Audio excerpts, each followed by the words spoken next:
What's up, beautiful people? Happy Wednesday. Welcome to the Finance Rebel Show. Today is our Wednesday segment, our Wealthy Wednesday segment. And you know, every Wednesday we talk about whatever's on your mind as it relates to money. We talk about all things money, all things wealth, stocks, investments, real estate. If you got a question about it, I'm pretty sure I can answer the question for you. See a couple people over here already. Go CP&G. How are you? You got here early. Well, I appreciate you all. Do me a favor. Know anybody that wants to level up their financial IQ, get better understanding investments, stock market, taxes, and write them on over. Because you know what we talk about every week. Miss Edith's here. How you doing? Good evening to you as well. Thank you for sharing. I appreciate you. Chili Davis is here. Man, y'all warm my heart. Y'all here every week.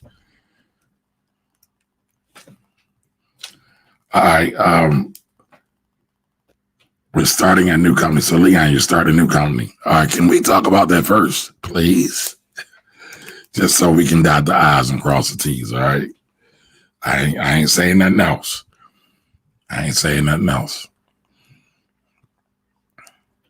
I'm good, Miss Rita. I'm good.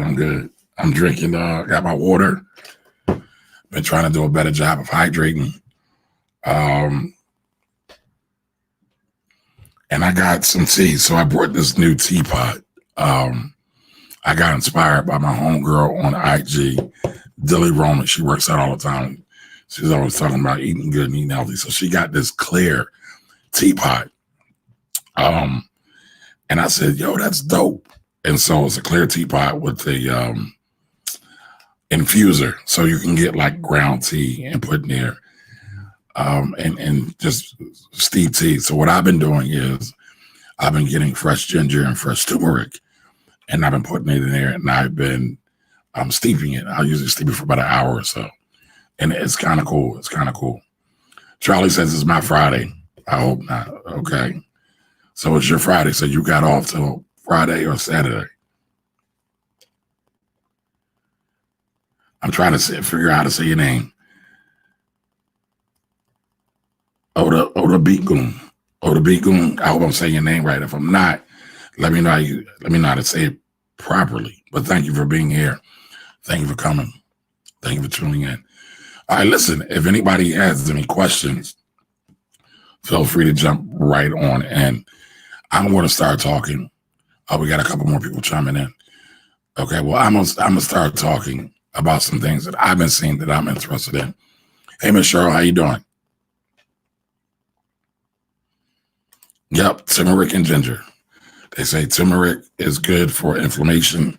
So it's funny, in the morning, I've been waking up and my knees have been killing me. I've never felt this before. It's like, I guess it's the other side of 40.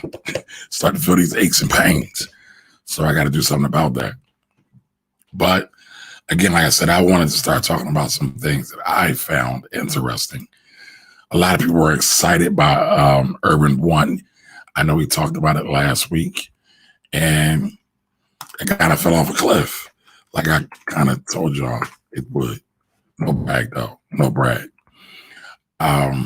It's still at a higher price than what it started with. I just want to go back and look at it real quick. Do you think the markets will drop further tomorrow? I'll come to that in a minute. All right, so let's look at this chart. Urban One. By the way, I'm only going to be here until 9 tonight, folks. I think I done spoiled y'all because I'll be rocking with y'all till almost 10 o'clock sometimes. But I got a bunch of work I got to get done, so I can't stay too late. I got to put in some more time tonight. There's always something to do. Always something to do. All right, so let's look at this. Urban One.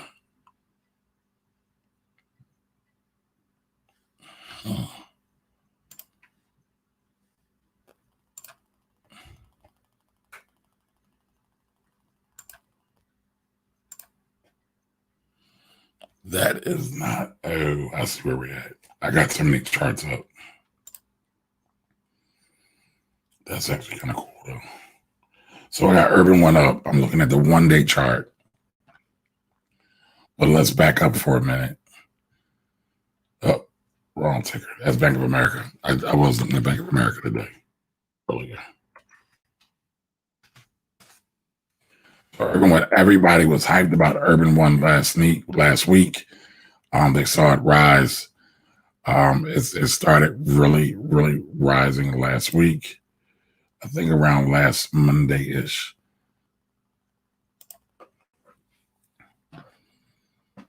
So last week on the 15th, we started to see a rise really on the 15th. The 15th was last Monday. So we saw it on the 16th. I want to say the 16th I guess that was Tuesday. So on the 16th, we saw it hit a high of $40.51. And then we saw it hit another high a couple of days later at $35.50. Then it jumped up again and it touched $54.16. Then everything started to decline. So I want to say that was Friday the 19th that it hit $54.16. Then we come to the 22nd, which was Monday, and it fell. I remember I said $54, right? And then it fell to $31. It opened at $31 on Monday, and it closed at $19.36. Next day, it closed at $25.97. All right, so remember, it was at $54, y'all. Now it was at $26 roughly yesterday. And then today it closed at $24.87. Now, those who bought in the sub $1 range and the sub $2 range made a mint if they sold. Because what I find is a lot of times people will get lucky, people ride the wave, they get on the bandwagon, but then they don't know when to get out, and then they get greedy. And then they get greedy and they lose it all. All right. So what's up, Kelly?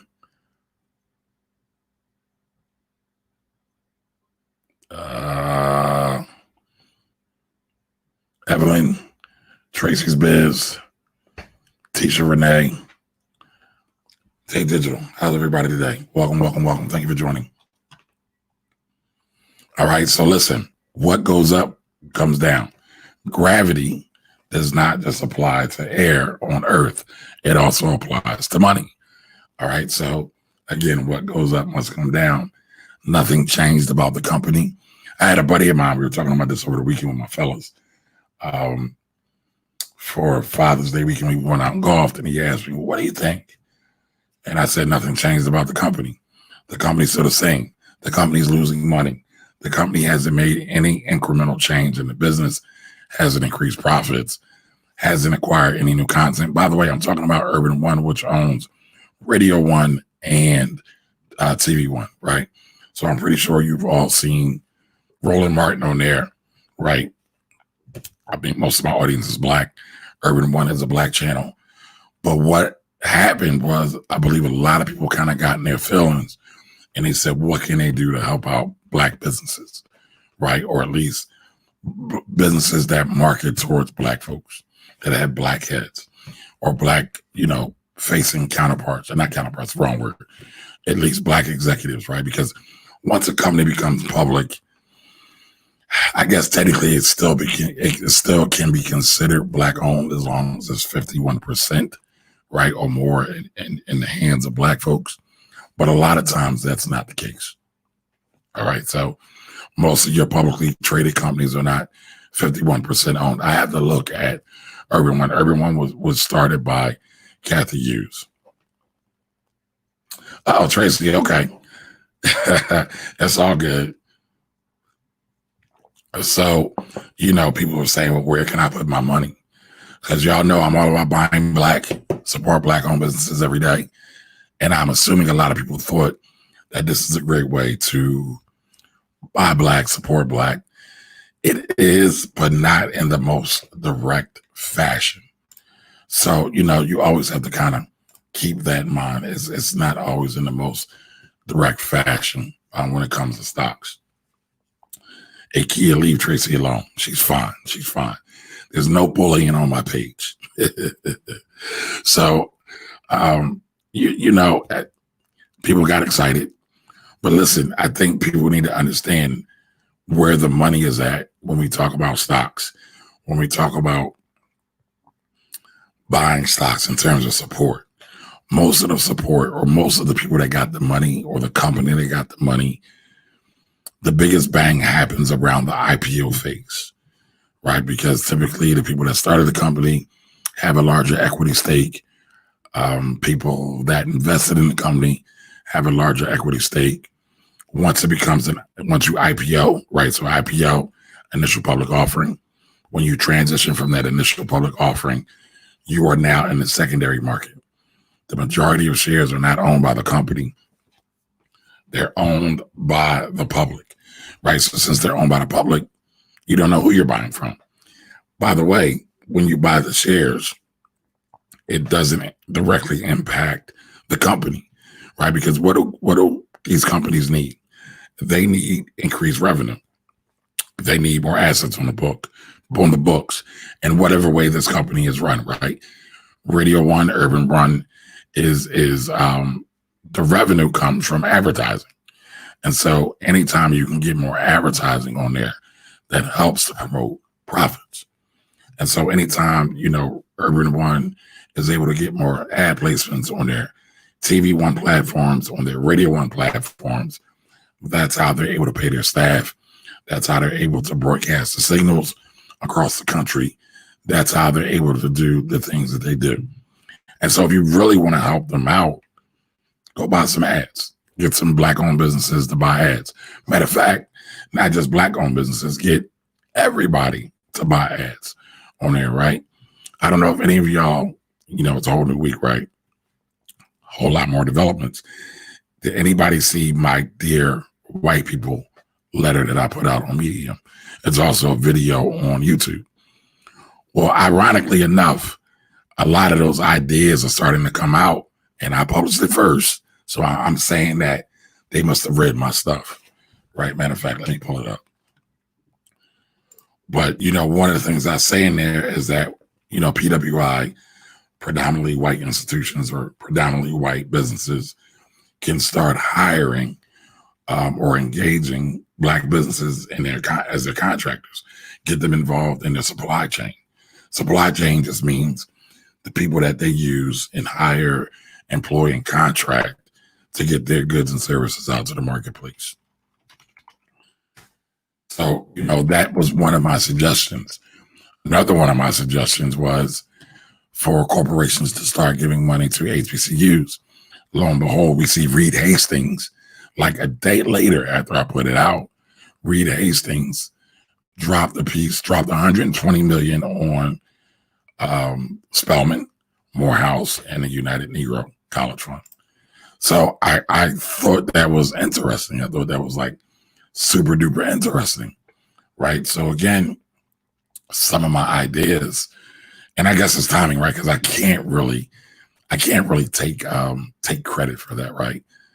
Or maybe I can. I could be one of those super duper marketers that know how to steal attention from everybody else by saying, "Hey, I wrote it first, and everybody stole my idea."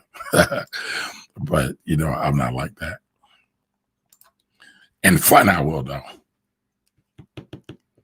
Yes, there are a lot of business competitions for business grants, and a lot of business competitions or grants geared towards Black businesses. So that's been interesting. I even saw a grant from Hennessy or LVMH, who owns Hennessy. Louis Vuitton Moet Hennessy is what LVMH stands for. So again, last week on the 16th, I published Dear White People, if you want to help the Black community, do this. And again, I guess it was just great timing because a lot of things started happening. But again, some of the things I talked about was depositing money into Black-owned banks. That'll help the community just by shoring up Black banks. There's only 21 Black-owned banks in the country, and they have less than $5 billion in deposits, right? People might hear that $5 billion and say, oh, that's a lot of money. It really isn't. It's not. I think, oh man, who was talking about it? Robert Smith, right? I'll come to Robert Smith in a minute, but he was talking about it, and he was saying it's like something like 21 trillion amongst all the big banks that's going on. So I suggested on the corporate level that corporations, major corporations, deposit $1 million in Black-owned banks, that they also commit to Black-owned business vendors, that they also give gifts to historically Black colleges, that they contribute money to Black professional organizations. And so it's funny because a lot of people are doing this. And then I also said increase Black presence to 30% of a company's employment to in the board, the C-suite, middle management. Then we see Robert Smith come out with his 2% solution. Shout out to Robert Smith, the richest Black billionaire in the country, right? So he's been circulating information to many other corporate heads, corporate CEOs, to get these initiatives, to give them some life, to get the conversation going. So I think that's a great thing. I think that's a great thing. So that was, one of the things I wanted to talk about. Brandon Jones, how are you, sir? Thanks for joining us. Miss Cynthia Staley, how are you? You was making fun of me earlier. Glad you're getting notifications on YouTube lives now. Wow, okay, that's great. That's great. I put a post up last night. What's up, Sid? How you doing? I put a post up last night saying I'm waiting for the universe to send me the sign. I didn't know if I wanted to do some research or shave. This beard is this beard is starting to kill me. But everybody's like, don't cut the beard. I'm like, why not? It's summertime. It's officially summer now. Big Stove. Hey, Stove, I don't want no smoke. I don't want no smoke. Thanks for joining. But on my post, I said, I'm tired of this beard. It's getting hot now. It's summertime. So it's about to go. It's about to go. All right. So I know I had a question over here on my IG. Trying to find it. Somebody help me out. All right. So the question was, do you think the markets will drop tomorrow? I'm not sure if the markets will drop tomorrow. I'm not really in the business of reading crystal balls or tea leaves. It could. We've had a lot of updates, right? The market's still at all-time highs right now, even through all of the calamity the market has experienced over the last, let's say, 6 months, right? But if y'all remember, if you go back to February, March, I told folks not to panic, not to sell and panic. Everything will be fine. You just got to wait it out. That's why I'm always preaching long-term investing. And what happened about a month or so later? The market's bounced back. Now, the overall stock market is still down. However, we've rebounded wonderfully. Even a lot of stocks are doing just great. They are doing just great. So I don't know, but listen, I'm going to tell you this. Be in store for a lot more rocky days. We're going to see a lot more violent up and down days. It's not going to be weird to see 1,000 point days on the Dow, 2,000 point days up on a down, 2,000 point down days on a Dow. You just have to be committed to your own investing strategy. People always ask me, what are you investing in? What should I invest in? I always push back on that because one, I'm not one of these kind of fly-by-night people that want to sell you something. I want you to learn and develop your own strategy. So if I'm not here, you don't get duped by some of these, let's say, charlatans that are around here, that all they want is your market. And listen, ain't nothing wrong with getting money. I am here to do business, folks. Let's believe, but I'm here to do good business first and foremost. Integrity over everything. Big Stove just came on. Big Stove is like one of my big brothers. And he's from my neighborhood. I mean, he's a couple years older than me, but we grew up together.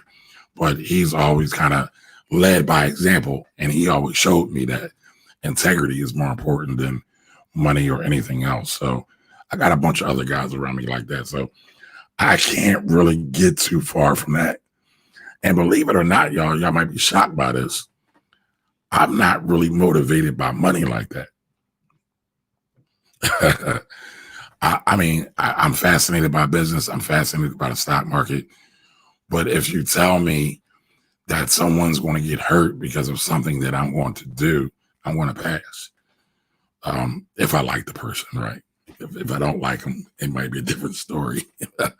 But in all seriousness, 9 times out of 10, I'm going to pass if I'm knowingly going to do something to hurt somebody else. I think that's the way we have to be as a community. And again, most of my audience is Black folks. We're no longer in the era of just get money and forget everybody else. That time has passed. And what you learn is, if you're helpful to as many people as possible, we all can get money together. Ain't no secret. There's more than enough for everybody to go around. All right. Inclusive Data asks, any word on Black-owned payment processors? You know what? I think I saw something. About that, but I couldn't quote it to you off the top of my head. I would love to see a Black-owned payment processor like a Stripe or a Square or a PayPal. I would love to see that. We spend a lot of money with folks, so that would be all totally awesome. That's right. Inclusive Data. There is enough money for everybody. Somebody put that in the chat. Type that in the chat. Type, there's enough money for everybody. We got to get out of this scarcity mindset and recognize that we live in a world of abundance. And listen, I'm not going to go, motivational speaker on y'all, but we're talking about wealth. If you're really serious about wealth, you got to have faith and a belief that you can make some changes and do some things.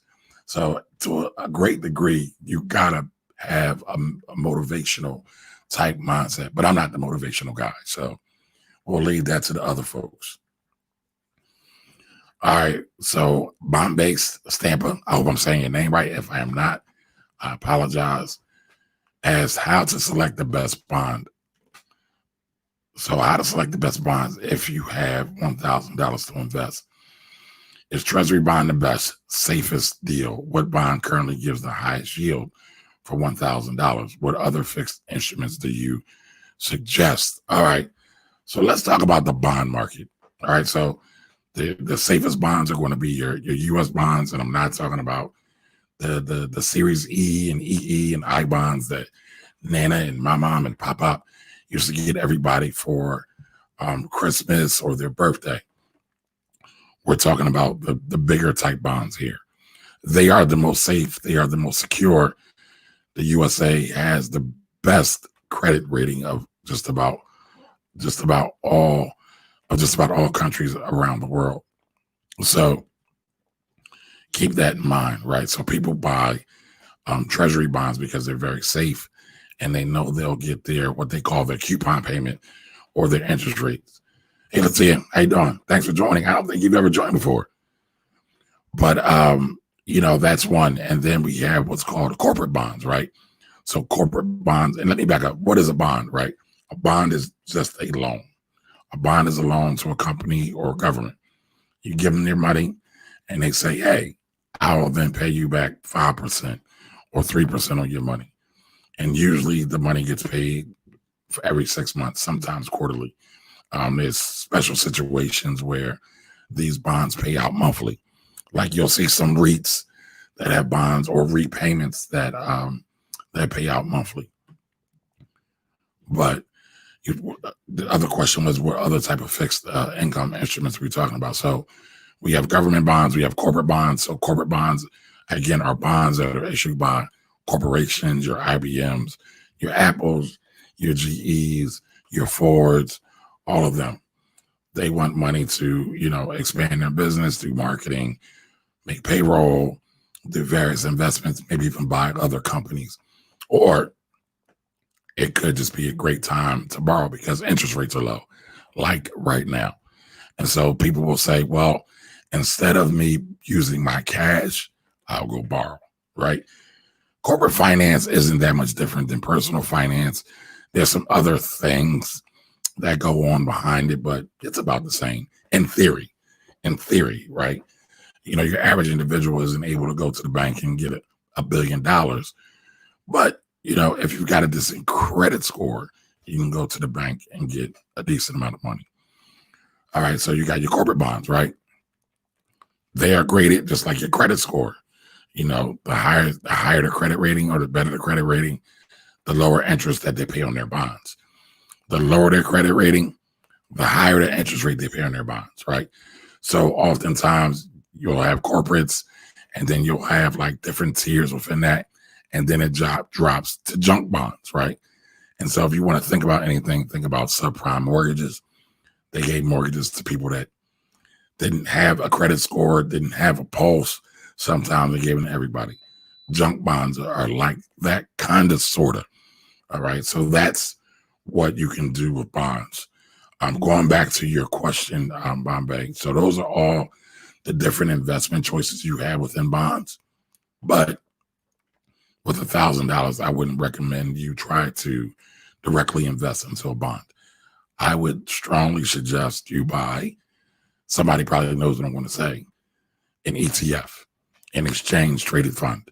So with an ETF, you'll get more bang for your buck with that level of capital that you have right now. You can buy corporate bonds, junk bonds, international bonds, government bonds. You can buy just about every type of bond that's out there. Another alternative I would suggest you look at is also preferreds or preferred stocks that very much act like bonds, but they're not bonds. And they typically pay a higher dividend.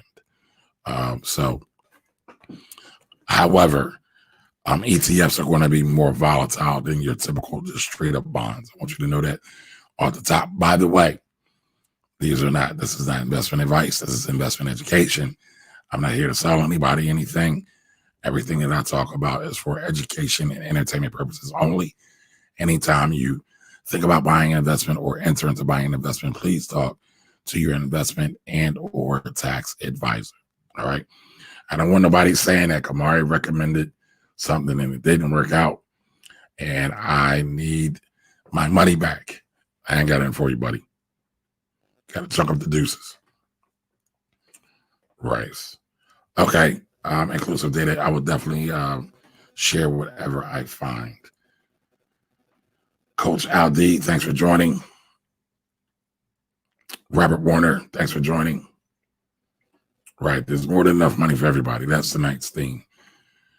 All right. So let's see what other questions we have on YouTube and Facebook. Again, if you're just now joining, I'm Kamari Ellis. I'm the Finance Rebel. You're watching the Finance Rebel Show. Wednesday is our segment to do live Q&A, and it's called Wealthy Wednesdays. So any questions you might have, throw them in the chat. If you know anybody that's looking to get answers or looking for questions or looking to ask questions about money, stocks, insurance, real estate, share this with them and have them do it. By the way, you could also text me questions, right? You know what? I got to set that up a little bit better. But you can text me questions at 484-278-1357. 484-278-1357. T. Brooks, how are you, sir? All right, so let me go through and find some more of these questions. I know we have more questions. You know what, Cheryl? I do need to get some CMOS. I need to holler at a couple people because I'm seeing a lot of people starting to sell CMOS now. So I know my first one, I got to drop some money off to is Elena. She's been my CMOS plug for a minute. But there's a couple other people I gotta check in with and give me some CMOS from. Reddit, the beard, SMH. Okay. Mr. Chris, CJ Willis, how are you? What's good with you? Appreciate you joining. That's right, Miss Edith. Education and entertainment purposes only. Oh, I thought we had some. Oh, there is a question. I'm skipping over stuff. Wait a minute. Okay, my wife was a nanny for a lady that sells for MLM. MLM stands for multi-level marketing, everybody. At the start of the year, she asked my wife for her SSN, which is her social security number, and then gave her a 1099. She had to pay a few $100 in back taxes unexpectedly. Yes. So you didn't really ask me a question, Mitchell Shields. I appreciate the comment, though. Did you have a question? A lot of people will get miscategorized. And what I mean by that is that a lot of business owners, and in this case, a lot of people that bring in household help, nannies and housekeepers and things like that, they try to pay them as 1099s when in actuality they're employees. And they can get in trouble with the Department of Labor because there are different tests that you have to meet in order to classify somebody as an independent contractor, or what you might hear me say is an IC. And by the way, ICs are independent contractors. They're business owners. When you get a 1099, you are in business. So your taxes get filed a little bit differently. All right, there was another question. Oh, okay. All right, I'm sorry, Mitchell, I didn't see this as a follow-up. So continue. Is it legal to do that? Give someone a 1099 without knowing beforehand? Is it legal? I'm not a lawyer, but I'm going to venture to say yes. Sometimes people forget to have conversations anytime you make money. So here's the rule, right? Here's the rule. I have this conversation a lot. It doesn't matter if somebody gives you a 1099 or a W-2. You as an individual, right? If you work for somebody and they paid you, it's still on you to declare that money to the IRS. Does the IRS always catch it? No. However, when they do, it hurts. It hurts a lot. So, keep in mind that if you're trying to be slick and not file because you didn't get a 1099 or you didn't get a W-2, you could be cruising for a bruising. That might hurt really, really bad if you get caught. But, I'm not trying to scare anybody. But it's like this. When you break the law, are the cops always going to catch you? Not always. But when they do, especially during these days and times, it's really when I heard. Actually, I shouldn't even say during these days and times, because we've been having an issue with police brutality since the police were created in the United States. And the police were created as kind of a spinoff of slave catchers. So I don't know if everybody knows that. So the culture of policing at its root is rooted in slavery. So that says a lot. And you usually can't get too far away from your foundation. As they say, the apple don't fall too far from the tree. So, but to answer your question, I would say yes, it's legal. Just make sure you and your wife do your taxes properly. She needs to file a Schedule C 9 times out of 10. And just, again, make sure she also takes her proper deductions and expenses as well. So some of the things she could probably write off as her travel to and from this place, potentially her cell phone, depending on any other expenses that were incurred. If like she brought stuff for the children to play with and she didn't get reimbursed back by that, that's a write-off. If she had to issue invoices and she had a system to use to issue those invoices, pay a fee for that, that's a write-off. All right. So, Mitchell, if you have anything else, let me know. An epic success. Thank you for joining us. Thank you. All right. So Chris says, what does it mean that Carnival's rating was dropped to junk? We just talked about that, Chris. Well, we talked about junk bonds a little bit. So basically what that means is Carnival's credit score got downgraded. And 9 times out of 10, when you get downgraded, it's just like credit score, right? What are they looking at? They're looking to see if you have a lot of debt. Carnival's debt, I'm sure, is probably racking up on them. And are you able to pay that debt? Carnival Cruise. So I'm looking up Carnival Cruise right now. Kingdom Tea Day 32. Thank you for joining us.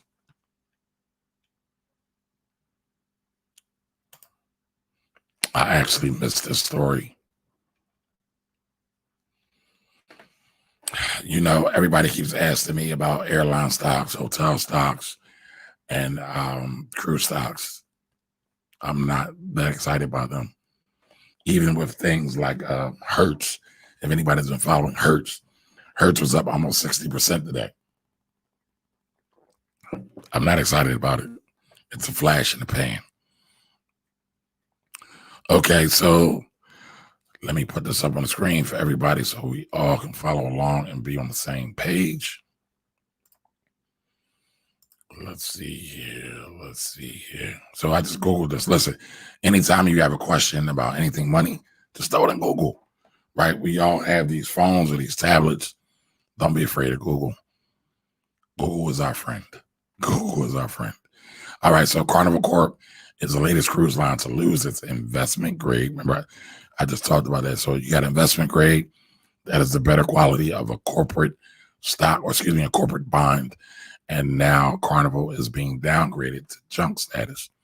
And in the ratings, they have like A or like AAA.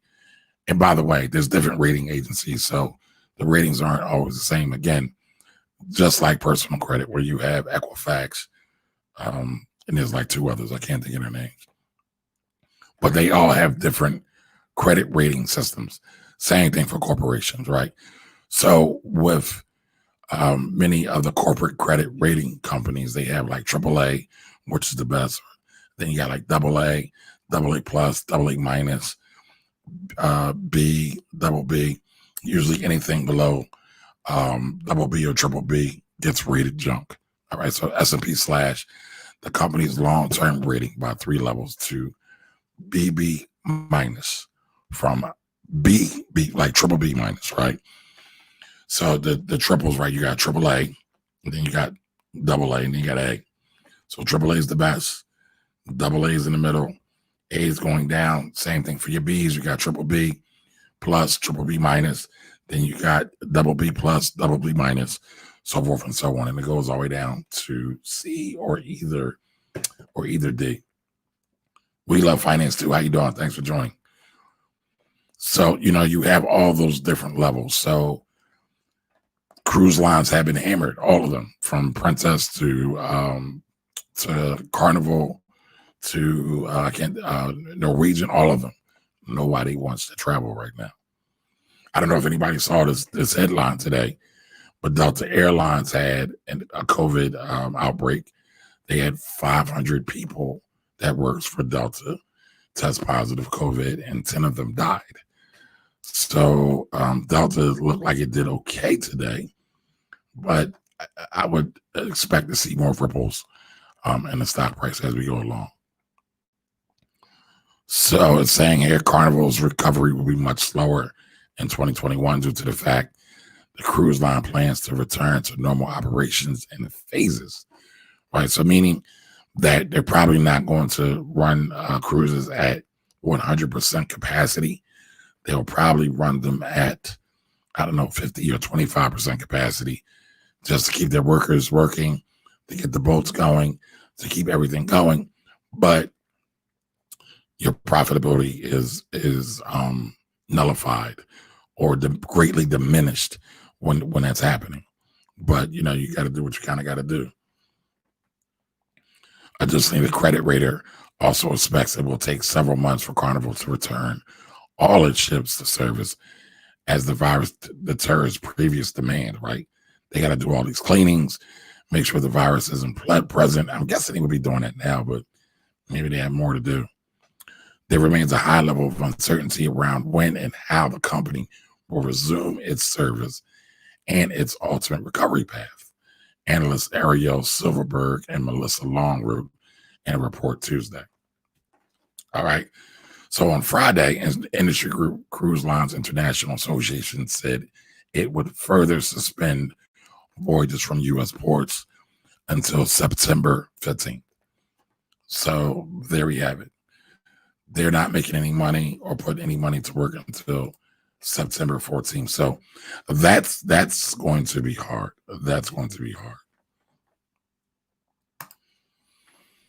So CJ Willis, Chris, let me know if that answered your question at all. Hopefully that was helpful. But circle back around if you need more clarity. Mitchell comes back and says, "Awesome, awesome. Thank you, sir. You're most welcome. Appreciate the answer. I appreciate the question. Grateful for you and your content. I appreciate that. Do you follow me on YouTube, Mitchell? If so, Michelle, I've tried to figure out your name. I think I got it right last week or week before last. Regario. Let me know if I got it this time, Michelle. So Michelle says, I think the worst is yet to come. I don't know what y'all president out there doing these super outbreak events. It's possible. It's possible. So with Edith, you're now on Instagram, I see. We travel. Okay, so Mitchell now asks, with the 1099, do you need to pay the federal, county, and municipalities and back taxes, or just the feds? That's a great question, Mitchell. Every municipality is different, but I would assume that, yes, you have to pay the federal, the state, and whatever township or county or borough that you are in. Be sure to check in with them just to make sure that you're in compliance with your taxes. Deneen Super, what's up, Super? Thanks for joining. You gonna stay with us for a while? So yeah, a lot of people negate to file their taxes when they get a 1099 with their states and with their cities sometimes, a lot of times. All right, so Michelle says, I think Norwegian is the only one that will survive Norwegian Cruise Line. She's talking about they are the only cruise line of the big three that has hotels and some of the premium rooms. They have the youngest fleet and the least that. Okay. Sounds like Michelle's been doing her research. I like that. We can get busy with that. See, Deneen, I'm not feeling the love. You're throwing me babies over here. You be out there watching everybody else stuff, but you don't ever check in with your bro. It's cool though. I still love you. That's how you got to throw the little guilt trip on them every now and again. Faithful Candace, how are you? Thanks for joining us tonight. Listen, any financial, money, stock, investment, insurance, real estate questions, business questions you want to have, throw them in the chat. Throw them in the chat. I got about 15 minutes. I told y'all I wasn't hanging out with y'all all night like I usually do because I got work to do. I ain't even ate dinner yet. Man, when I get done with y'all, I have fun. I really do. I'm energized. But when I'm done, I'm wasted. I can't do nothing else when we do those like 2-hour, 3-hour sessions. So, yes, sir. That's what I was wondering. Yep. Junk rating is like having a 500 credit score. So if you need a way to think about ratings, think about it like what you have with your own personal credit. Not to say that you got a 500 credit score, Chris. I know you don't because you over there, Big Daddy Warbucks. But again, 500 credit score is like junk status on the corporate side of things. So hold on. All right, my man Mitchell. Notifications on too. I appreciate that. Remember, like my channel, youtube.com/Kamari, right? And turn on that notification bell. Turn on that notification bell. I'm trying to grow my YouTube page, y'all. My Facebook page is starting to come along too. For the longest time, I was like kind of stuck, but it's starting to grow a little bit too. I'm not really tripping on the numbers, but as you get bigger numbers, you have a little bit more freedom and flexibility. So be sure to subscribe, youtube.com/Kamari, youtube.com/Kamari. I appreciate that. All right. So Brandon says, check out the last 4 weeks of EXPI. I think we talked about EXPI, didn't we, Brandon? You liking this EXPI? All right, let's go to the ticker. The tape. EXP World Holdings. I think this is a REIT, right? I think this is a read. You know what? Let me do it over here. I'm going back to my beard. I'm just noticing I need to shave again. I gotta shake myself up because I can't get to the barber shop. So that's one of the reasons why I was thinking about shaving.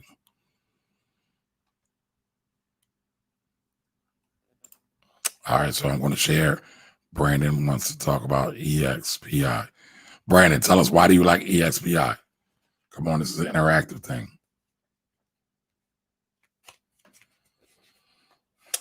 Kitchen CJ32. That's an interesting question. What's the 10 steps to get your finances together?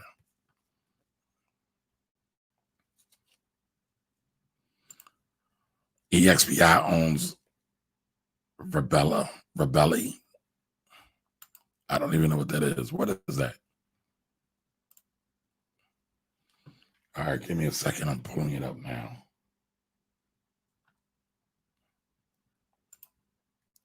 I'm pulling it up now.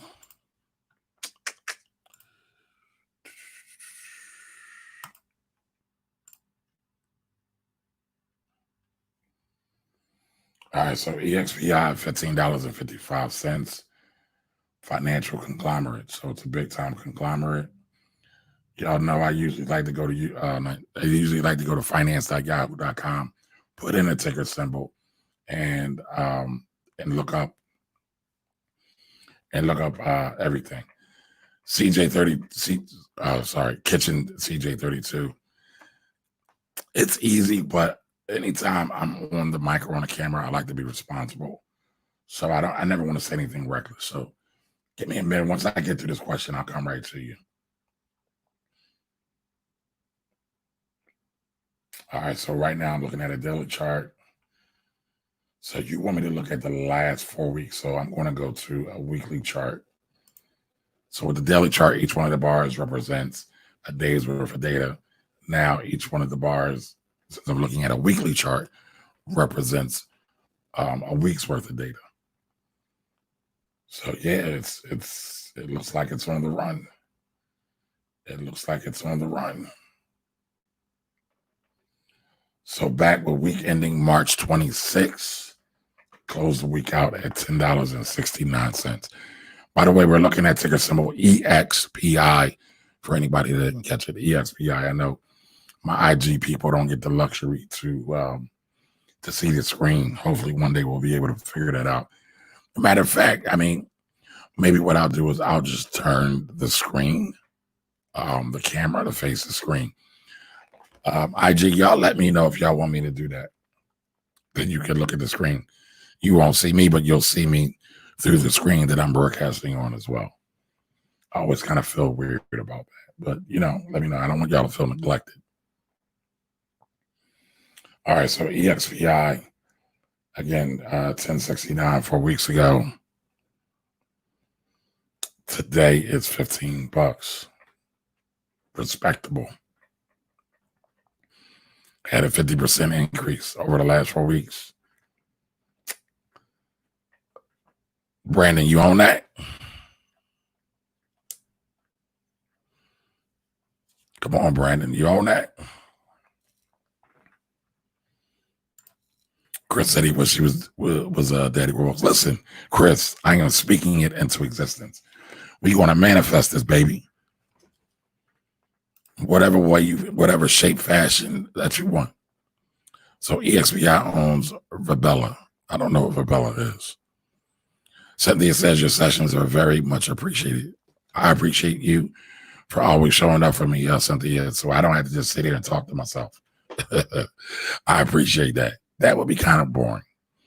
It's hard. You know what? It's hard for me to do solo videos because when I'm talking to myself, I've gotten better over the years, but it's hard. I would much rather talk to some folks, right? But it's just harder. And then the other thing is like I'm not claiming this, but when I do single videos or solo videos by myself, like with the camera, just me and the camera, I will go over and over and over in the editing, and it takes me forever. And then sometimes I have videos I haven't even put out yet. It's crazy. All right. So Brandon said he got in late. All right. So Brandon, where'd you get it at? These are the words that I manifest. Shout out to Guru from Gangstar. If y'all don't know, I'm a major hip hop head. Love hip hop. Love what hip hop stands for. Don't believe the hype about what the media says about hip hop. It's all lies. All lies. Brand Savant, how you doing, sir? A friend of mine says in order to run a company correctly, you need to have a trust, an association, and a corporation all working in tandem. What are my thoughts about that? I totally disagree with that. I don't know your friend. I don't know your background, so no disrespect to him. But from my experience and my 20 years in the market, I do not agree with that. I'm going to tell you why. I have a lot of people that start trust LLCs, corporations, oftentimes, and they don't know what they're getting into. Their business isn't quite mature enough yet to even take on those things. They should either be a sole proprietor or a LLC, and then grow, right? Because being in business it's like being a baby, right? If your babies try to run right out the womb, that usually don't work, right? They usually don't have the neck strength to hold and the back strength and the leg strength to even hold themselves up erect, right? So if you think about yourself going through business in the same fashion, right? It's baby steps. It's baby steps. It's baby steps. And so, a lot of times we like to get excited, especially when we're young, right? Correlation between our youth and also correlation between our youth and business. We want to do everything. But then you realize as you get older, as you get wiser, as you get knocked upside your head and you discover the beautiful thing about life is that it's full of ups and downs, is that, you know what, it's usually better to take your time. And so I don't usually recommend a brand new business owner to jump in and create, what did you have there? A corporation, a trust, an association. Let's start with one reason, right? And I'm catching CJ32. I know Brand Savant jumped the line. That's my fault. So I got to own that. But I'm coming right to you. But we have to kind of put everything in perspective, right? So let's start with number one. When you form any type of entity, right, you want to abide by the laws. When you form any type of entity, you have to obey the laws of the land, which is, let's start with your city and state, which Mitchell just talked about. Many times you have to pay an annual fee, at least to your state.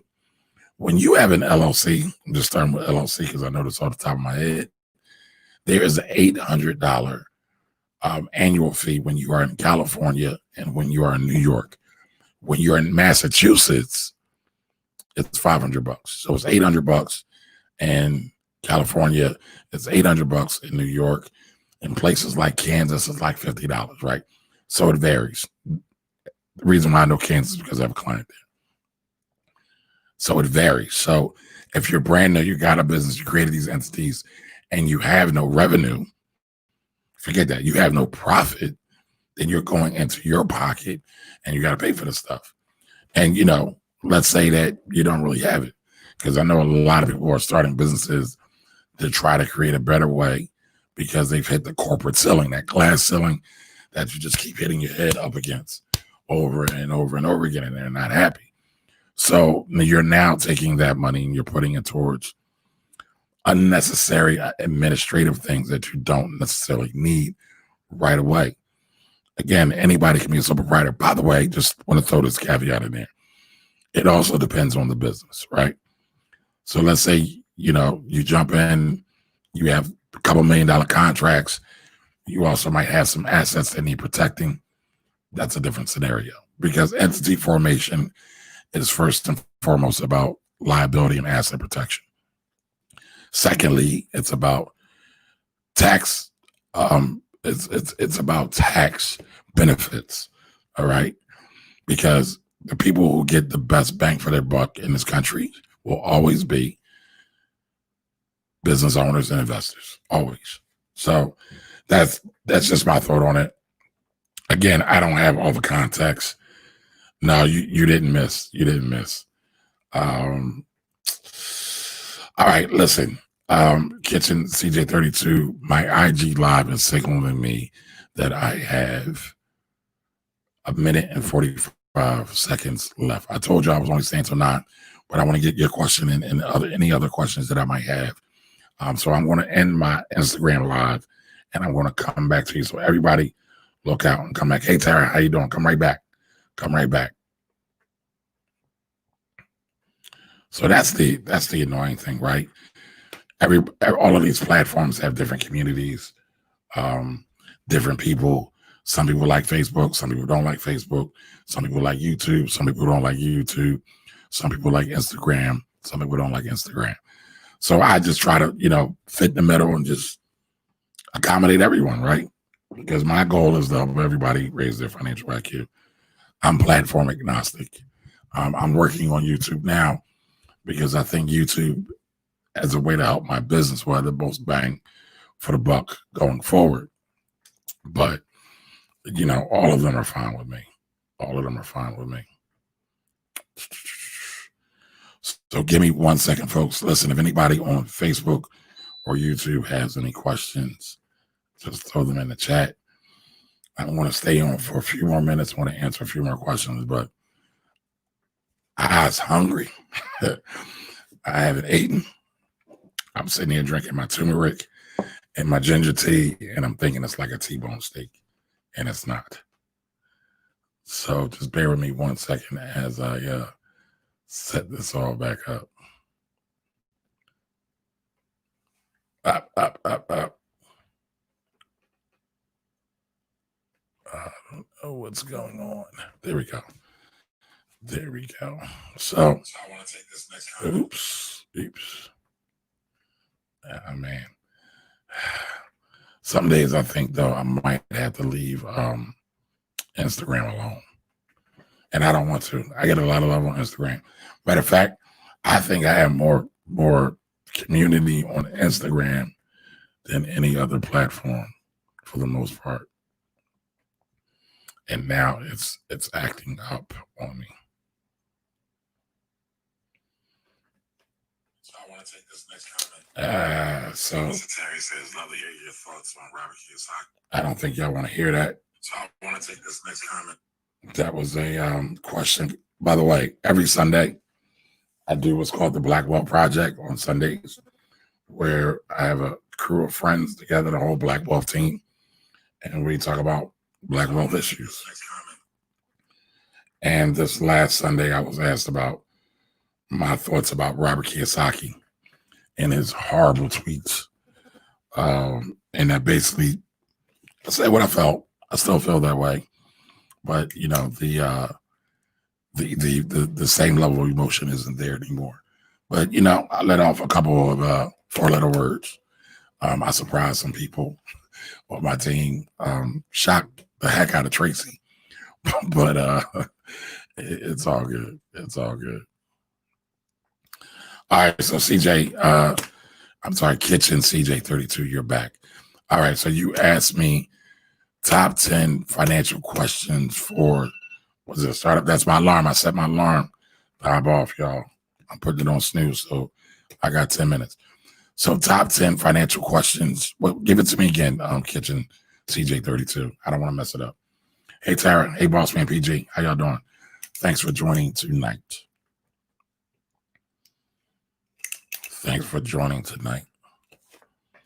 Any questions over there? Okay, Brandon said he got in late on his EXPI.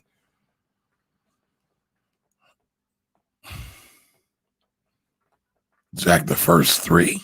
I think that's what your name is. Welcome. So Brandon, you got it late, 1492. Okay. So I missed the major run. Price target is 18. Okay. So Brandon, is this a short-term trade for you or a long-term hold? These are, man, Chris, you just made my night. All right. Kitchen CJ32, I'm not trying to be a wise ass, but top 10 financial steps for who? Average individual, business owner. I would want to make sure I answer this question as specifically as possible. 1492. Why you say, well, Cynthia, I missed that.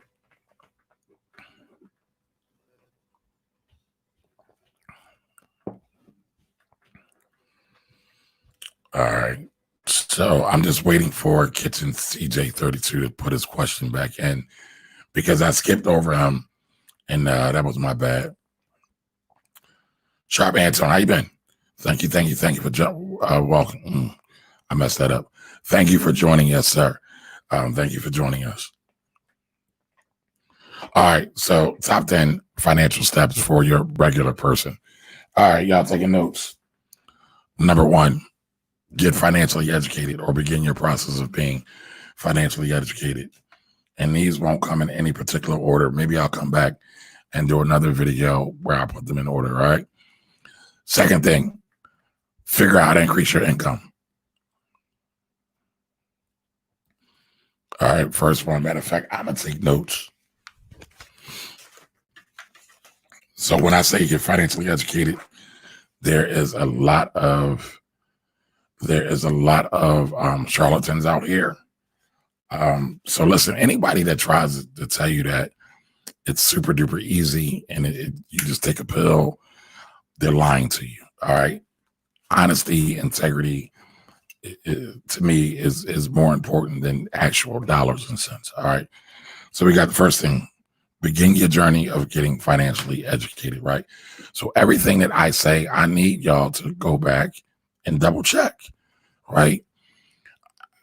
I look at my role in all of this as a teacher, not as a salesman, not as a spokesperson, but as a teacher. And I'm just trying to share with you what I have been blessed to learn over many, many years. Like, working with my dad was a blessing at such a young age. I didn't appreciate it then, but I appreciate it now. All right. So number 1, get financially educated. Read books. Number 2, increase your income. So you said for a regular person, right? Your average person makes about $50,000 a year in the United States. For Black folks, it's even lower. It's around 35, the average or the median price. All right. Figure out ways to increase your income. That could be, I see a lot of people complain about their jobs and they want to start a business. But I'll tell you this, if you're not a good employee, you'll never be a good business owner. Never. All right. 9 times out of 10, because being an employee is a servant's role. Being a business owner is a servant's role. And so many times you have to humble yourself. All right.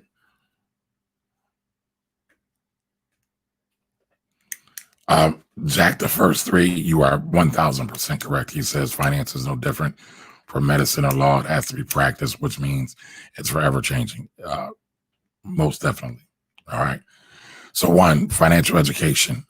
Not a big fan of the term financial literacy. I think y'all probably all know that, but I get it. But increase your financial education.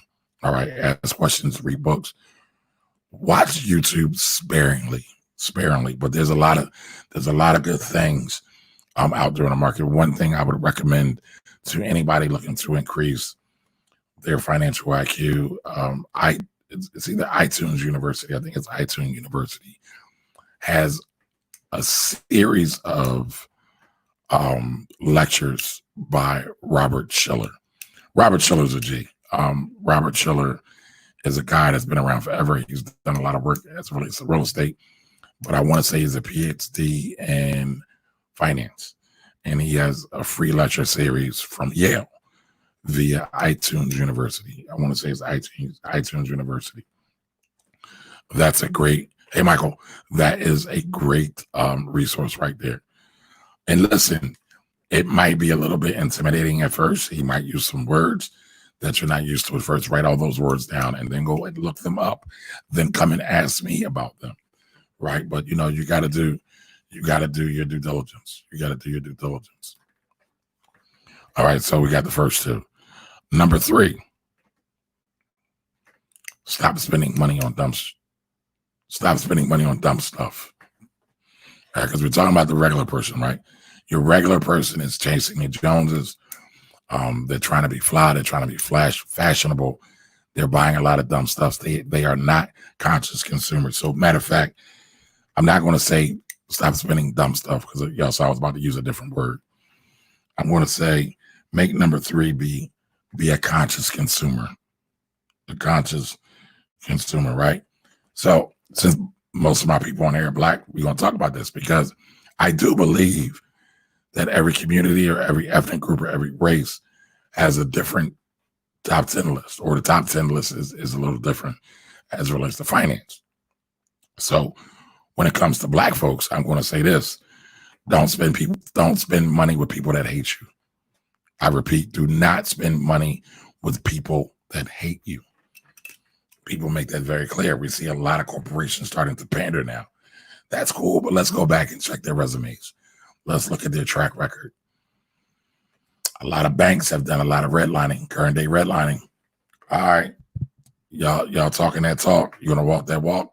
You're gonna put the money where your mouth is. And money, and again, isn't the only thing. But are you going to really make a change? Right? Okay, so we got education, financial education. We got increase your cash, and we have be a conscious consumer. Be a conscious consumer. Don't spend money with people that hate you. It's very important because you're giving your ammunition to your enemy. Our dollars are our ammunition. All right. They don't need it. They got plenty. They have other resources. Keep yours. Anybody remember growing up, right? I know my mom used to say this. I know a lot of people used to say this. Don't try to go clean somebody else's house, or don't try to go help your other neighbors while your house is still dirty. So we got to clean up our own house. Man, Jack, the first 3, you are inside my head right now, but we ain't gonna go that far. I still got 4 more, right? So financial education, increase financial education, increase your cash, right? Increase your income, right? Be a conscious consumer. Number 4, be an avid saver, right? I see a lot of silly people around here on social talking about savings is dumb. Why save when you can start a business? Sounds sexy, right?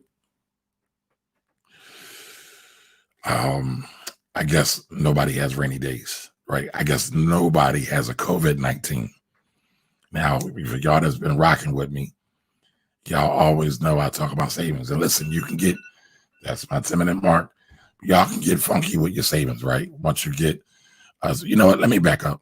I'm gonna add savings, but let me say this: save your first $1,000. Have $1,000 in cash, ready to go. So that's number 4. Save your first $1,000. Then I'm going to say number 5 is be an avid saver. Save everything. They say 10%. I say 20%. So let's go with that. Save 20% of everything you make. And if you can't save 20%, save 15. If you can't save 15%, save 10. If you can't save 10, save 5. If you can't save 5, save $5. All right? Until things change. We'll put it aside. And then start investing. Start buying stocks. You can buy stocks with $1. I started to do a video yesterday. I kind of did it, but it was murky. Shout out to Kevin over at Building Bread. Everybody follow Kevin. Kevin's pretty dope. Don't agree with everything Kevin says, but Kevin's dope though, right? And for the record, I probably don't agree with stuff that most people say.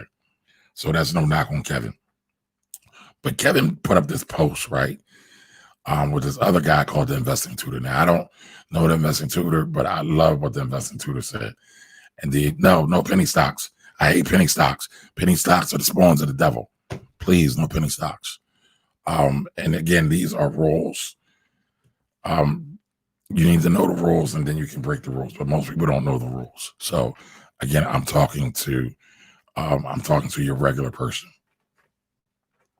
Yeah, I think his name is Kevin Matthews, but he put a post up about, should I wait to invest or pay off my debt first?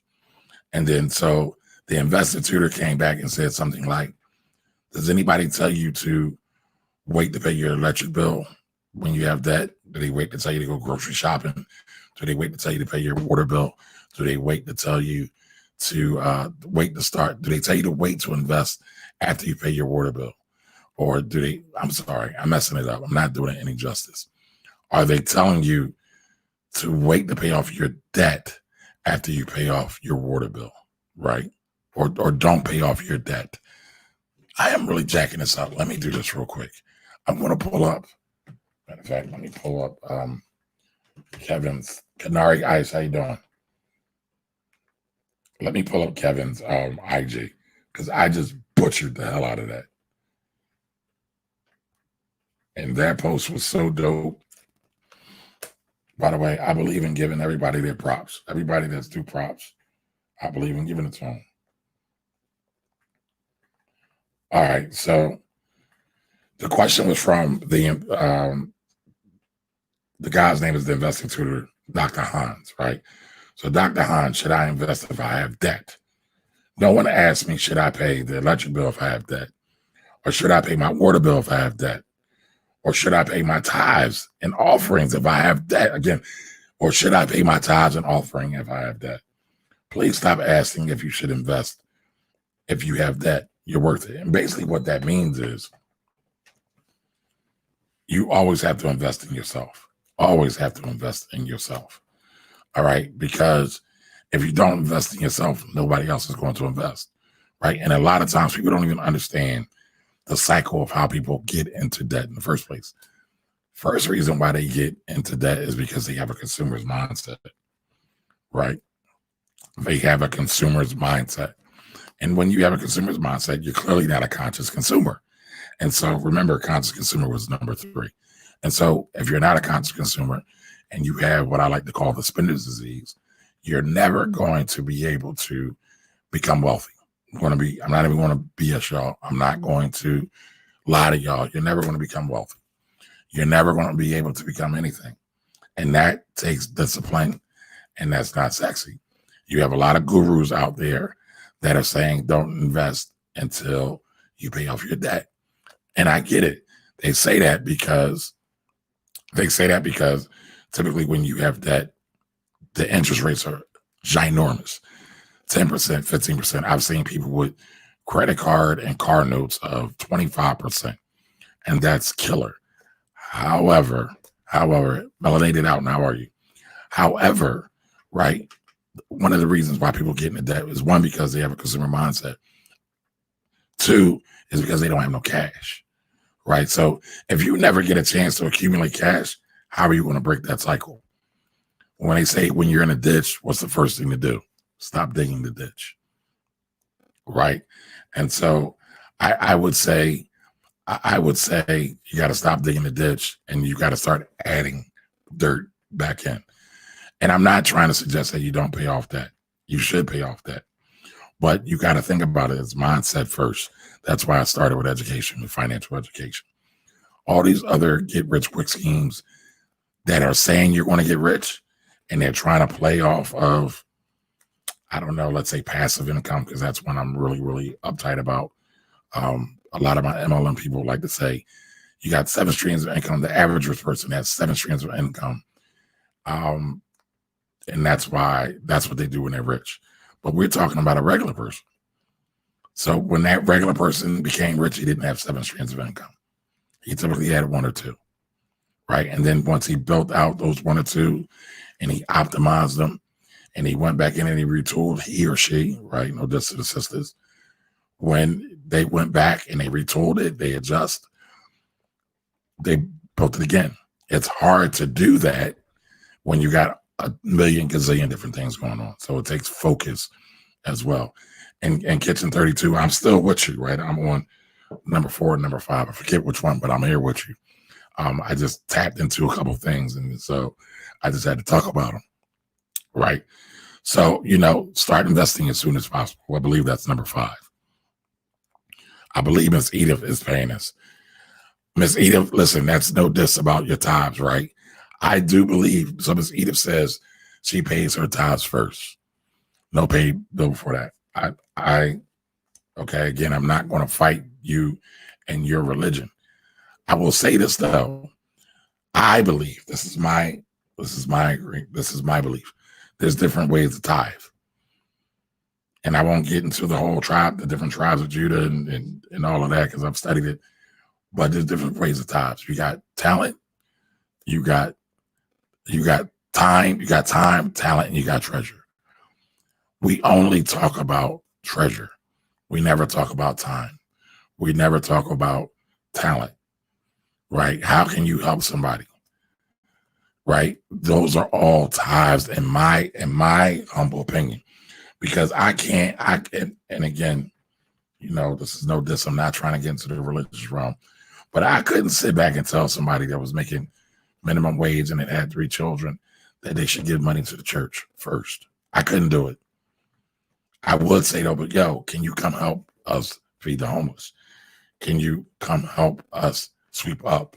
Can you come help us mop and sweep and vacuum and all of those things? So, nothing is rock solid, right? We got to be creative in our approaches, right? And I don't dog the church. I definitely don't dog the Black church, because so many of us are dogging the Black church, but we don't recognize how important the Black church is or has been to our community.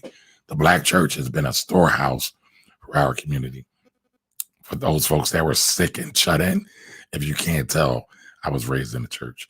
But for those folks that were sick and shut in, a lot of times the church would go look after those elderly folks. Pastor would go stop by.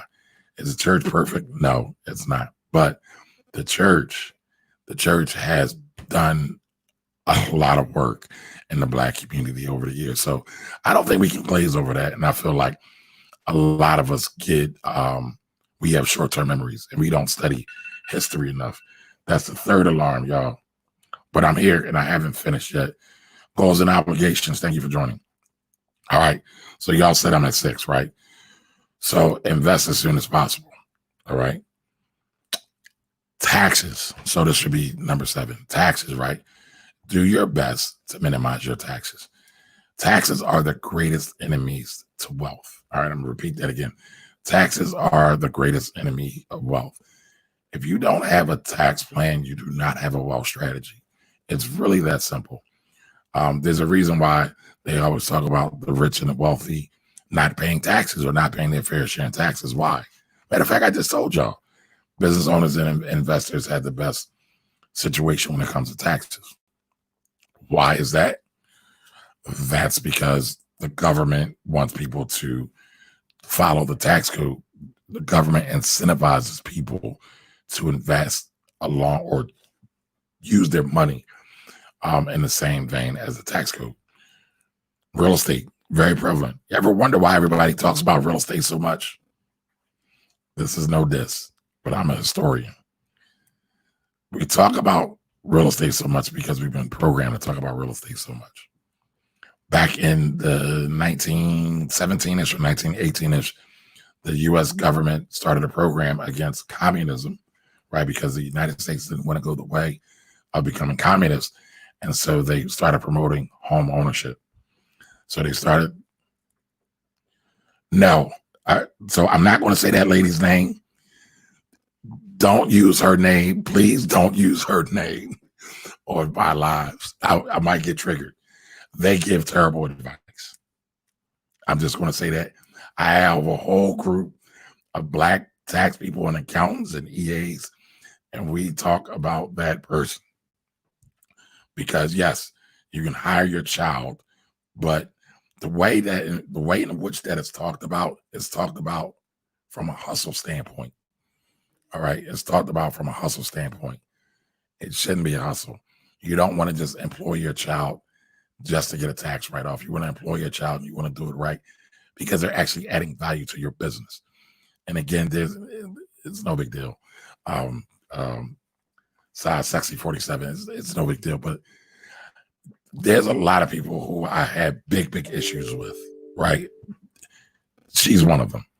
And it's funny, I even went on one of her lives because, I have respect for anybody that's able to get in the limelight, and I'm not hating, right? But I will say this, I have a servant and stewardship mentality. And so I'm never going to get on this mic and just say something just for the cap up or for the hype. A lot of people do that. we have been taken advantage of so much. And I'm talking to my people. There's a family discussion right now for anybody that ain't black.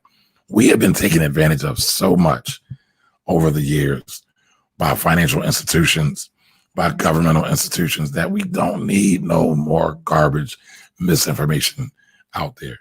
You ever wonder why black folks love playing the lottery? And listen, everybody loves playing the lottery. But I'm talking about my experience when I grew up. Everybody loves playing the lottery. You ever wonder why? Because we think it's an easy way out. Because we've been oppressed for so long. We've been taken advantage of for so long. And we just hoping and praying that Black Jesus come through and gives us that number in our dream. And we can go see the number man or to the lottery place someday.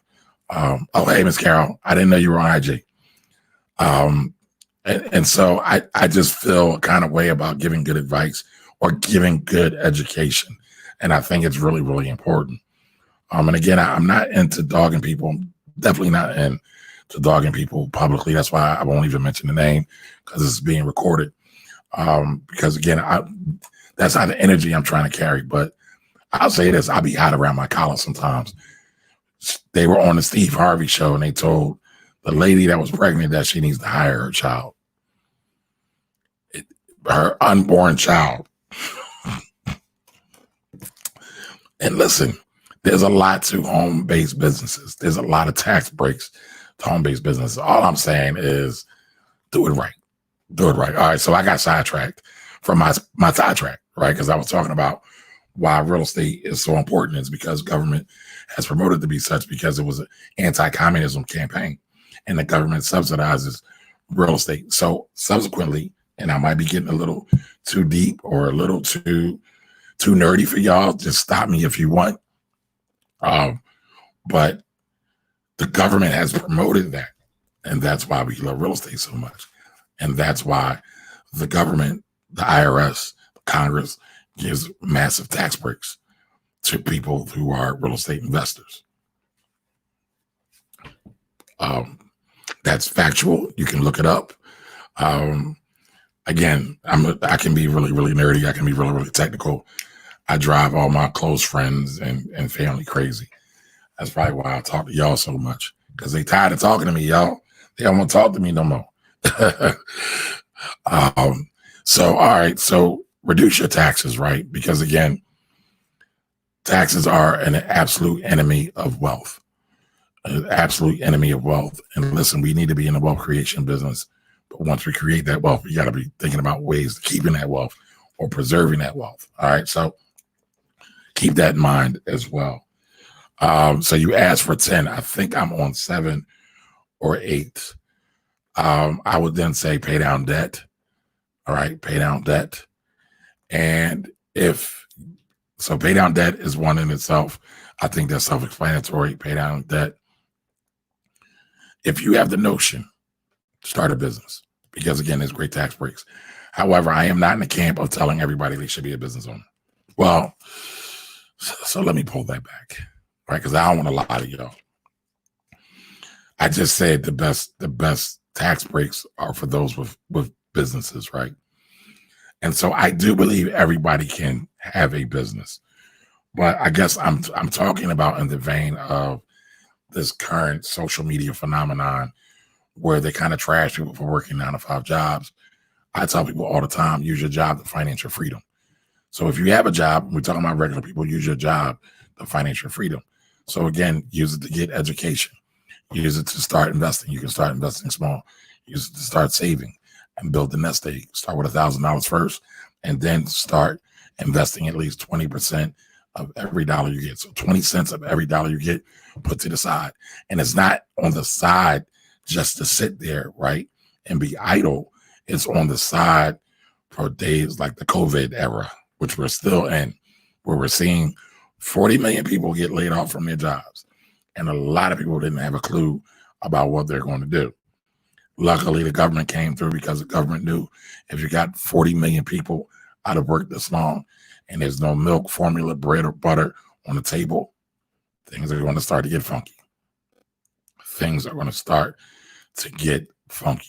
And so I would, again, Start that. Start savings now. And again, not to be idle, but here's the thing: the more money you have, the more opportunity you have. All right. And I'm not in the camp of it takes money to make money. It takes creativity to make money. So you know what? That's another one on there. I said number two was increase your income potential, but I want to also add to this list, and I've totally lost track of the numbers here. Practice different forms of creativity, because as you practice more forms of creativity, you exercise your creative muscles. Facebook is a billion-dollar giant because of Mark Zuckerberg's creativity, or actually the Winklevoss twins' creativity, because he didn't stole it. All right. Apple was very much a creative exercise by Steve Jobs, but the guy, I can't think of his name, Steve Wozniak. Went over time again, y'all. Y'all done made me a liar. Steve Wozniak was the real true genius behind that. Steve Jobs' genius, though, however, I do have to give him props, because he had the genius of figuring out how to market and how to drive things, right? And guess what Steve took when he was in college? Anybody got a guess? He took calligraphy, handwriting, pretty handwriting, right? And that's what a lot of Apple, when you look at their design, a lot of that is based off of a study of calligraphy. So I would say start practicing different acts of creativity. You can pick one, right? I can't tell you one. But when you think about it, a lot of things are actually acts of creativity. Just going a different way, going home is a different act of creativity, right? Just doing something different, right? There's a book I think everybody should read called The 4-Hour Workweek by Tim Ferriss. And it's not to be taken literal, right? You might not be able to work, have a 4-hour work week. And he tells you that in the book. But so many critics is like, nobody can really work 4 hours a week. Well, if you look at what he's talking about, you can. But he even admits that you can't. But there are some things that he has people do, or he should suggest to people to do. The 4-hour work week, by Tim Ferriss. But there's some things he suggests people to do, because we, as human beings, have been trained. We, as Black folks, have been trained. And that training oftentimes limits our genius. It limits our potential. It limits so many things. But he'll tell a person to go lay down in the middle of the mall. How many people would be willing to do that? I mean, just think about that. Think about your average person, right? Because Kitchen CJ32 asked me to speak to this from a regular person standpoint and what I would advise them to do. Then he also said there's another exercise in there that said it was something to the effect of just, go to a fast food restaurant and ask for the meal to be free. So go to McDonald's, and I'm paraphrasing y'all, so I might get it wrong. My pleasure, Tara. I might get this wrong, but go to any like fast food restaurant that's corporately affiliated, for corporately backed, and ask them for a free meal. Now, most folks would say no, but you never know until you truly ask. And so this is, I think I'm up to 10. This is my final point, right? The other thing I would say for your average regular person to learn is sales and marketing. You can use sales and marketing in anything. You don't have to be an employee. You don't have to be a business owner or an entrepreneur. You can be an employee. We're all selling in marketing. One of my favorite sayings is, when you got married to your wife or your husband, your spouse, you were selling. You were showing that person the benefit of being with you. You were marketing yourself to that person, right? You're putting your best foot forward. Marketing and sales is in everything that we do. Let me know. Did anybody keep track for me? I know I went a little long. I'm 30 minutes over my end time. Again, my pleasure. Kitchen CJ32. I mean, I love talking with y'all. I love sharing with y'all. So that's not a problem. Yes, Miss Edith. Remind y'all again, penny stocks and spawns of the devil. So listen, there's a lot of people that make money with penny stocks. Last thing. Biz Architect, how you doing, sir? You don't like my referrals anymore? You're asking me to validate now, sir? That's my guy over there, Ken. That was 10 or 11. All right. So somebody help me organize those 10 or 11. I'm going to put that out as a piece of content. I'll do a list or something. So if y'all want the list once I get it, just DM me. I'll put it, try to find a designer and make it sexy or something like that. Because I see a lot of these lists and I think they're trash, to be honest, because I think, so first things first, right? I think I said this before, right? There's no cookie cutter approach, right? You want to learn the rules, right? Learn the rules. And then sometimes you got to figure out how to break the rules, but still stay and on the same sentiment. Ken, I was playing. I did think you wanted like an explanation, but it's all good. But back to what I was saying. I think we got to learn the rules so we can break the rules. But when I say break the rules, not necessarily break the rules, but understand that if you don't have 20% to save on your check, right? So if you get paid $100 and you got bills and you got kids and you got to put formula, bread, milk, bacon on the table, that would only leave you with $80. Well, you got to be flexible, but you still should be trying to save. I don't care if it's just your change jar. Where is my change jar? I know I've told a story many times about how my change jar has saved my life. When I'm not going to tell a story now, but I was a single dad with my son, and I was in school, wasn't working at the time, and I was flat broke. But I took my spare change and put it in a jar to save my life. But I'll come back and I'll tell that story another day. I'll tell that story another day. I've told it before, but I'll tell it another day. So yeah, if somebody could put those points down for me, I would greatly appreciate it. And like I said, DM me if you want it. Listen, this Saturday, I'll be back at noon interviewing somebody, having wealthy conversations. And obviously, yeah, Tara, use that change jar. Dump your change out. I know we're using a lot of debit cards, credit cards, store cards now, but we still get change. We still get cash. I would even put dollars in my change jar. But listen, I'll be back Saturday. And like I told y'all last week, I'm working on doing either more lives. I might not interact as much, but if I'm doing like a video for YouTube or something like that, I'll probably come do it live. Because like I was telling you earlier, I get kind of pigeonholed when I do kind of the static recordings and I get stuck. So you'll see me do that. I might not interact as much, but you'll be seeing me do a lot more of that.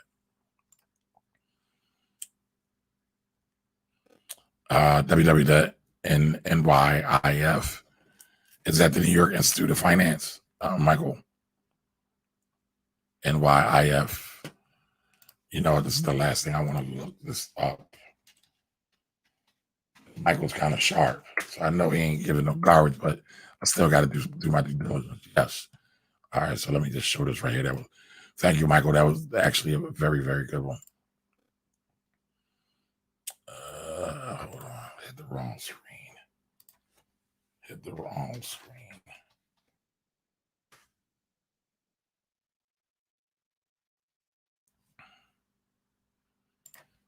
So yeah, let's go to places like this, ideally.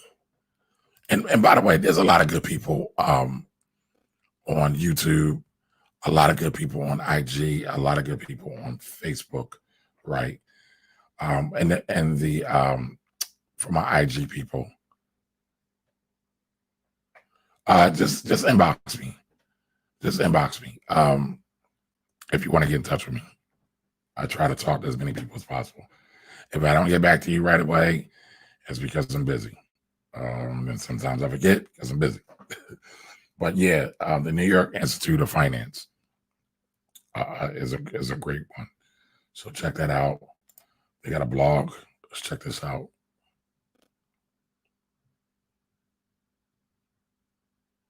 10 ways to boost your resume. You know, a lot of us that work on 9-to-5 jobs that say they hate their jobs should really be working on their resumes. All right, and that is the last one. And I went going again. So I'm over like almost 40 minutes. So listen, I'm going to eat and then I'm going to work and then I'll be back. So listen, if y'all want to get in touch with me, drop me a line in my inbox or my DM, either one. I'm available. I'm not a Hollywood guy. Not too busy, but I am a little busy. So just hit me up. But listen, I appreciate each and every one of you coming through, stopping through, hanging out with me tonight and hanging out with me every Wednesday. So I promise to be here every Wednesday to answer questions. I'm going to be doing a lot more content. So if you guys have any questions or suggestions about maybe videos or shows I should do things on, again, drop me a line in my DM or in my inbox. Again, I appreciate you all. Thanks for watching the Finance Rebel Show. Appreciate you all again. I'll be back next week, 8 p.m., same Rebel time, same Rebel channel. Have a great night, everybody. See you soon.